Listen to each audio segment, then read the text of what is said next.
Hey everybody, welcome to another model building workshop. Today we're going to look at the pretty old, venerable Italeri, well, texture. This is the tester's boxing of the Panzer Hetzer. This kit dates from a ways back. This is the 1980 boxing we're looking at. And this box has seen a lot of wear and tear. But you can still find some of these things in some antique stores, some model shops, swap meets, etc. So these things are still around. Today there's so many different model manufacturers out there that have made model kits of the Hetzer. And this is the first one in 35th scale back, I think from the 70s. This is the, maybe even earlier than that, but this is the Italeri version. Just kind of a fun one to build. Tamiya has made several different variants of this now. Dragon, just about everybody's got one out there now. There's a lot you can do with this kit. I always found this to be a really interesting vehicle, this squat little tank destroyer. Always found this to be a fascinating vehicle.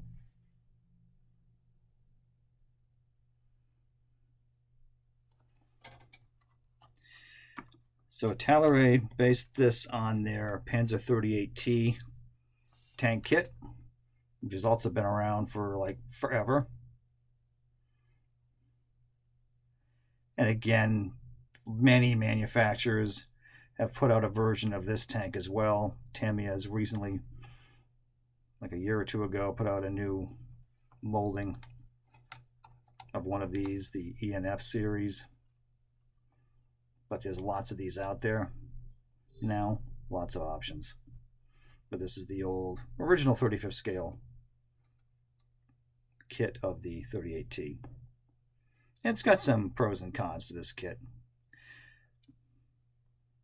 And I've got this, well, did this a long time ago in I was trying to do this as a Hungarian version. Don't have it quite accurate, but anyway, that was what I was going for at the time. And that's a ways back now. Both of these were built quite a while ago. So here's the instructions from the 1980 version here. And it mentions that this was, let's see, March 1943. They were trying to come up with Panzers, these hunting tanks that were cheaper and easier to put together using the existing chassis of old outdated tanks such as this, because it was using the 38T, which was no longer an effective battle tank on the field anymore, because it had such a thin armor and it had a 37 millimeter gun, which by 42 is showing its age and not really having the best of success on Eastern Front anymore. It did well during the Blitzkrieg period, though. It was a great tank. So, what it says here is that General Heinz Guderian had taken over the task of designing more effective and advanced tank hunters. And they needed to come up with something quick. So, it says Guderian kind of came up with led the way with the Hetzer, which was a small, low, heavily armored vehicle. It was based on the well-proven chassis of the Czechoslovakian, Panzer 38T. And in this case, they put a highly effective 75 millimeter Pak 39 gun, which was used in early versions of the Panzer IV tank, or several versions of the Panzer IV tank is what it's saying here. And then a remote control machine gun up on the top of the hull. And despite some of the shortcomings, it was a very potent weapon. Production was immediately switched away from any Panzer 38s at this point, and they shifted over quickly to this, and they built a total of 2,584 of them. And they're built by BMM and Skoda, both in Czechoslovakia, it's saying here, with the Czech Republic or Slovakia by today's standards.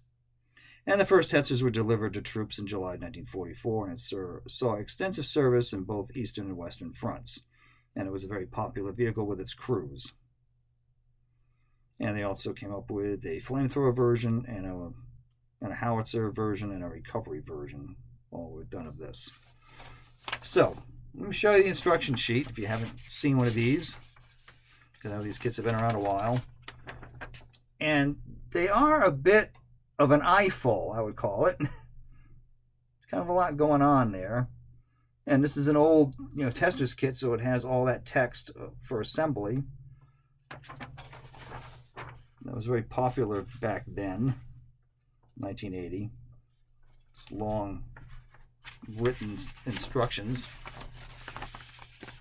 which helped as far as going about the process and giving you helpful tips as you go. That was the idea, and painting tips along the way. Here's your parts count there. Ideas on weathering. And then we get into some very busy diagrams. Come to the crew of 2, and you get some options of how you want to set those crewmen up.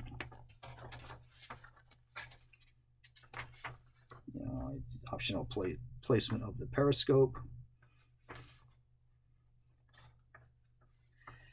They have painting guide in there, how to paint faces, and some weathering tips. I just showed you that.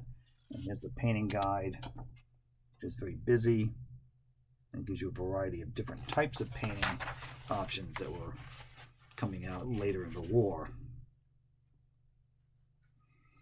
So I'm doing the version here is a very late war paint job that I gave mine.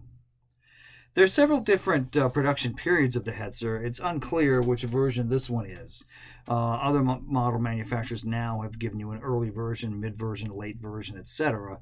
I have no idea really which version this one is, because it doesn't really tell you that. It just says it's the Hetzer.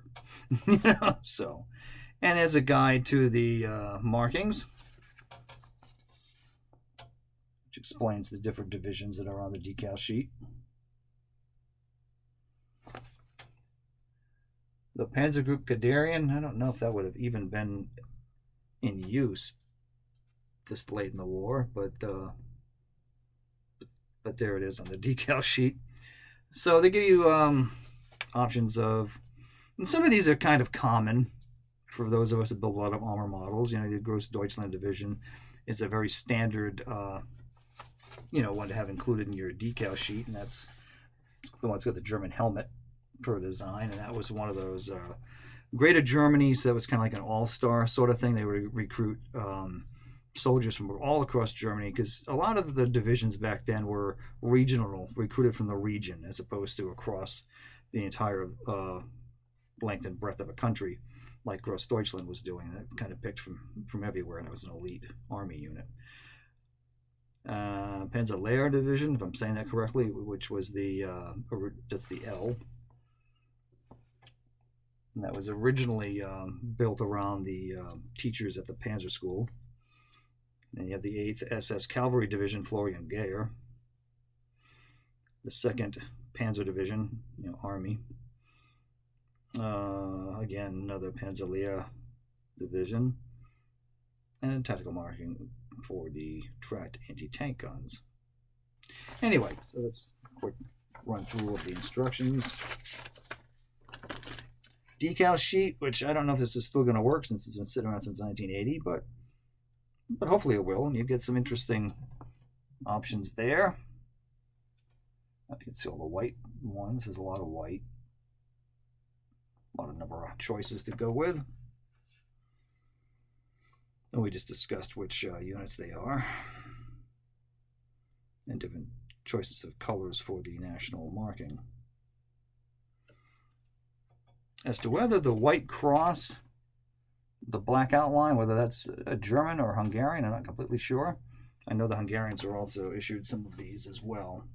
Though most of the pictures I've seen of the Hungarian ones had the white cross on a full black background, and usually had like a letter number code on top. And your parts. In this case, it's in a sand-colored plastic. I've seen these come in a dark green-colored plastic. There it is there.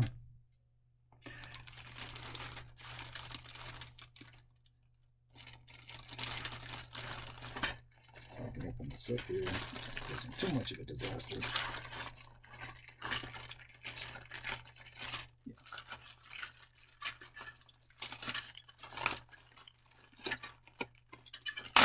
It's finally getting some air after being in there since 1980. So think about it. This kit's been sitting around unbuilt when John Lennon was still alive. So there's your hull top and bottom.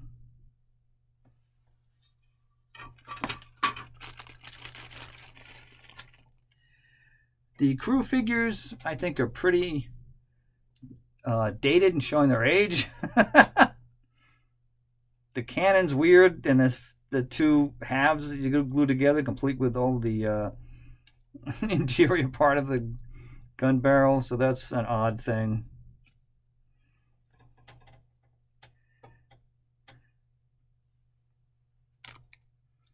Oops. It only comes with the rubber band style tracks.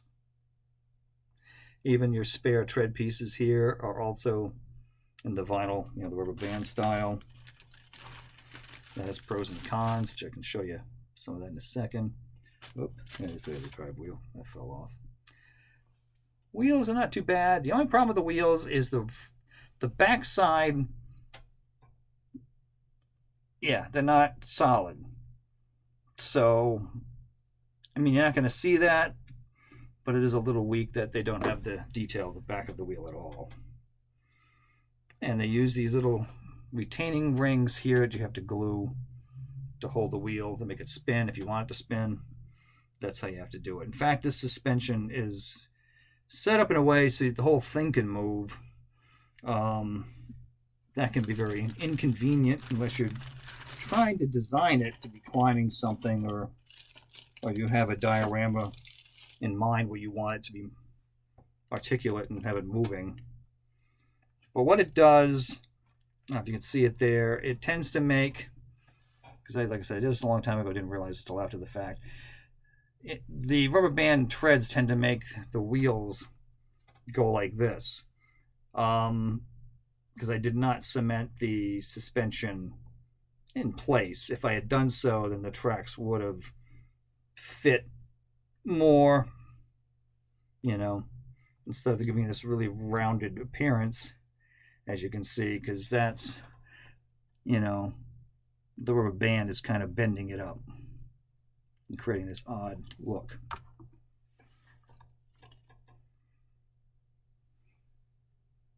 This one's not as bad. No, it's doing the same thing. I can see it. So that's what they do. The rubber band tends to pull it and make that happen. So for the Hetzer that I have here, that I built a while ago, I did it for the 8th SS Cavalry Division, which I think was in Eastern Front, probably, I believe, like over in Hungary and Battle of Budapest, I think, in that area. Not positive. I think it's what it was off the top of my head. I could probably look that up, but anyway, that was my thinking. It was an Eastern Front vehicle. I gave it a few different kill markings on the side. This is kind of a fictitious design here. I just kind of winging it off the instruction sheet at the time. I went with the gray and white winterized scheme here, which is something that was listed on their instruction sheet as a painting option.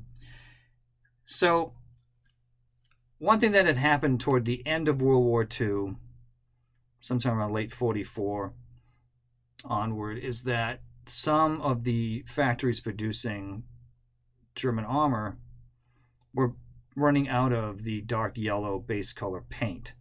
So there was a shortage in some factories, and what they did is they just had to go back to the Panzer gray color, because they still had some of that around. And so it's not uncommon to see at the end of the war the Panzer gray coming back. And I've seen a few photos of like armored cars and such that were coming back in the Panzer Gray, because that's what we had. Our factory ran out. The factory, over there in the other city still has the yellow, but we don't. So we're going to use the gray, and we're going to, in this case, add some white and some brown green. And we have one, for the winter 44-45 during the last battles. Anyway, so this is the old Italeri Hetzer from yesteryear. Again, you can still find this kit around. It is fun. It does have its shortcomings, which I think I pointed out a number of them there. But it can be built, and it can be made into something kind of fun. And these days, with the aftermarket track links and things like that, I'm sure there are many different ways you could really spruce this kit up and make it look outstanding. I still think it's a fun kit just to monkey around with. And that's what I got here. Okay, we will see you soon on the next model building workshop. Keep on building and have a good one. Bye.